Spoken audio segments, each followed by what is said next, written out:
আমাদের কাছে প্রতিনিয়ত অসংখ্য ধরনের টেক্সট আসে বা কমেন্টস আসে, মেসেজ আসে যে আমি একটা প্রজেক্ট করতে চাই, প্রজেক্টের ভ্যালুটা কত। খুবই স্বাভাবিক কথা, আপনার পক্ষে এটা জানতে চাওয়াটা খুবই স্বাভাবিক। প্রজেক্টের ভ্যালু দিয়েই কি শুধুমাত্র প্রজেক্ট করা যায়, না এটা সম্পর্কে আপনাকে ডিপ নলেজ রাখতে হয়?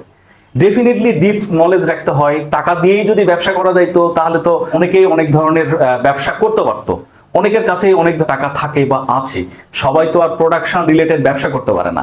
এই ব্যবসা করার জন্য দরকার হচ্ছে যে প্রজেক্ট করতে চান সেই প্রজেক্ট সম্পর্কে একটা পরিষ্কার ধারণা থাকা, একটা ডিপ নলেজ থাকা। যারা আমাদেরকে প্রশ্ন করেন প্রজেক্টের ভ্যালু কত, এই প্রজেক্টের ভ্যালু হইলে এত হইলে এটা করতে পারতাম, প্রজেক্ট করার জন্য ভ্যালুটা দরকার নাই।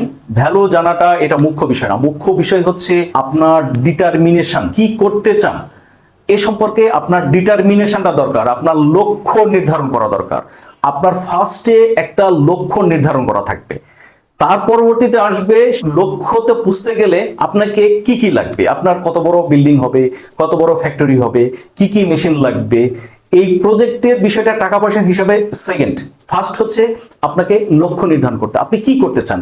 ধরলাম আপনি একটা বায়োডিগ্রেডেবল প্রজেক্ট করতে চান, তাহলে আপনাকে একটা লক্ষ্য নির্ধারণ করতে হবে। একটা এক্সাম্পল দিতে পারি, দেখবেন যে অনেক সময় আমাদের যে বিভিন্ন হাউজিং, আমি হাউজিং কোম্পানি কাউকে ছোট করছি না বা তাদের বদনাম করছি না, জাস্ট একটা উদাহরণ হিসাবে বলা হলো আর কি। যে অনেক সময় দেখবেন যে হাউজিং কোম্পানি তারা কি করে যে একটা সাইনবোর্ড টাঙ্গায় দেয়, সেই সাইনবোর্ড যেখানে টাঙ্গাই দেয় সেখানে হয়তো বা তাদের নিজস্ব জমি 1 বিঘা 2 বিঘা আছে, কিন্তু তারা কিন্তু একটা প্ল্যানিং করে যে এখানে 50 বিঘা বা 100 বিঘা জমি নিয়ে তারা একটা হাউজিং করবে। এই হাউজিং করার জন্য তারা প্রথমে কি করে, কোথায় স্কুল হবে, কত ফিটের মাঠ থাকবে, কত ফিটের রাস্তা থাকবে, কোথায় খেলার মাঠ থাকবে, কোথায় মসজিদ থাকবে, কোথায় কত কাঠার প্লট হবে, এই ধরনের কিন্তু একটা পরিষ্কার তারা কিন্তু একটা ম্যাপ তৈরি করে। আমি যদি কোনো হাউজিং কোম্পানির নাম না দেখেও যদি আপনাকে একটা বলি, যে এখানে দেখবেন যে একটা হাউজিং কোম্পানি তারা কিন্তু একটা পরিষ্কার ম্যাপ দিয়েছে যে কোথায় বিল্ডিং হবে, কোথায় রাস্তা হবে, কোথায় কি হবে। তারা এমনকি টোটাল একটা বিল্ডিংও দাঁড় করাইছে যে এই বিল্ডিংটা দেখতে কত বড়, হ্যাঁ কততলা বিল্ডিং, কেমন কি। অথচ এই বিল্ডিং এর কিন্তু এখন অস্তিত্ব নাই, কোনো অস্তিত্ব নাই। হয়তোবা এটা পানির নিচে আছে, অথবা কোনো জলাশয়ের মধ্যে আছে, অথবা শুধু এখন ভরাট করা হয়েছে, এমন হতে পারে। তারা কিন্তু ডিটেলস ম্যাপ আকারেও কিন্তু করে ফেলে। তো আসলে লক্ষ্যটা হচ্ছে থাকতে হবে যে এইরকম, আপনি কি করতে চাচ্ছেন। আপনি একটা ফ্যাক্টরি করতে চাচ্ছেন, কিসের জন্য ফ্যাক্টরিটা করবেন, কি প্রোডাক্টের জন্য ফ্যাক্টরি করবেন, এই লক্ষ্য নির্ধারণ করতে হবে। এর পরবর্তীতে আপনাকে যেটা করতে হবে যে আপনাকে 5 বছর মেয়াদি একটা প্ল্যানিং করতে হবে। অর্থাৎ এখন আপনি ফ্যাক্টরিটা স্টার্ট করলেন, 5 বছর পরে এই ফ্যাক্টরিটা কোথায় যাবে, কত বড় যাবে। এখন আপনি 5 কাঠা জমির মধ্যে একটা ফ্যাক্টরি করলেন, 5 বছর পরে এই ফ্যাক্টরিটা কত বড় হবে, মানে 5 হেক্টর হবে না 5 বিঘা হবে না 5 কাঠাতেই থাকবে।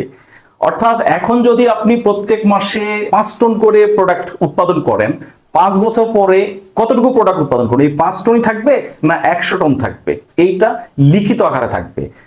আপনাদের মধ্যে অনেকেই বলবেন যে এটা আমাদের ব্রেনে আছে। নো, ব্রেনে থাকলে এটা ওয়ার্ক করবে না। আপনি যতক্ষণ না পর্যন্ত ব্ল্যাক অ্যান্ড হোয়াইট লিখিত আকারে আপনার প্ল্যানিংটা না তৈরি করবেন, একটা গোল সেট না করবেন, ততক্ষণে এটা কাজ করবে না।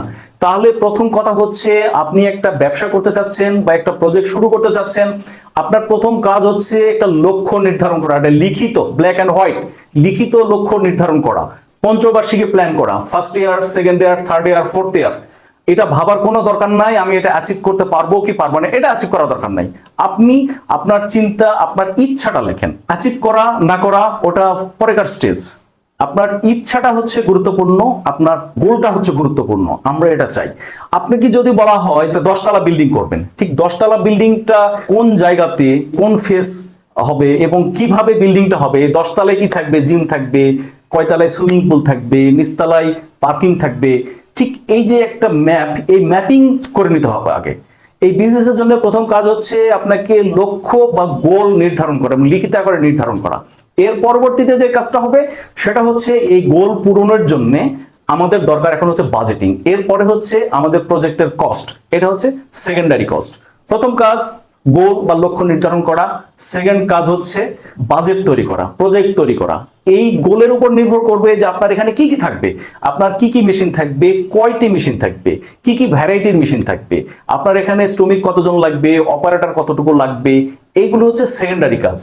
উইদাউট গোল আমরা সবাই দৌড়াই, গোল সেট না করে আমরা আগে প্রজেক্ট প্রপোজালটা তৈরি করি। এটা রং থিঙ্কিং। ফার্স্ট হচ্ছে গোল, সেকেন্ড হচ্ছে প্রজেক্ট প্রপোজালটা রেডি করা, এবং গোল অনুযায়ী প্রথম বছর আমি 10 টন প্রোডাকশন করব, তাহলে 10 টন অনুযায়ী আমাকে প্ল্যানিংটা করতে হবে।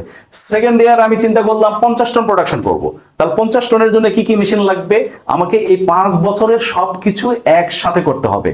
আমি কোনটা দিয়ে স্টার্ট করবো সেটা ভিন্ন জিনিস, কিন্তু 5 বছর পর্যন্ত আমার কি কি লাগবে, কতটুকু জায়গা লাগবে, কি কি লাগবে, পুরোটাই একবারে লক্ষ্য নির্ধারণ করতে হবে।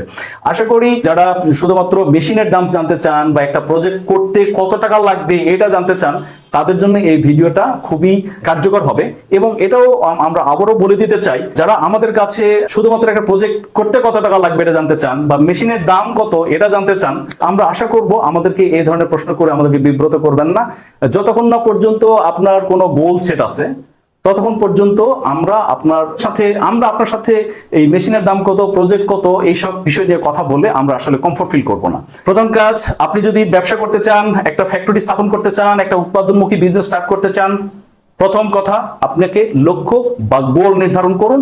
এর পরবর্তীতে আমাদের সাথে বসুন, আপনার গোল দেখে আমরা আপনাকে বাজেটিং বা প্রজেক্ট প্রোফাইল করে দেব। এর পরবর্তীতে আপনি খুব সুন্দরভাবে এগোতে পারবেন।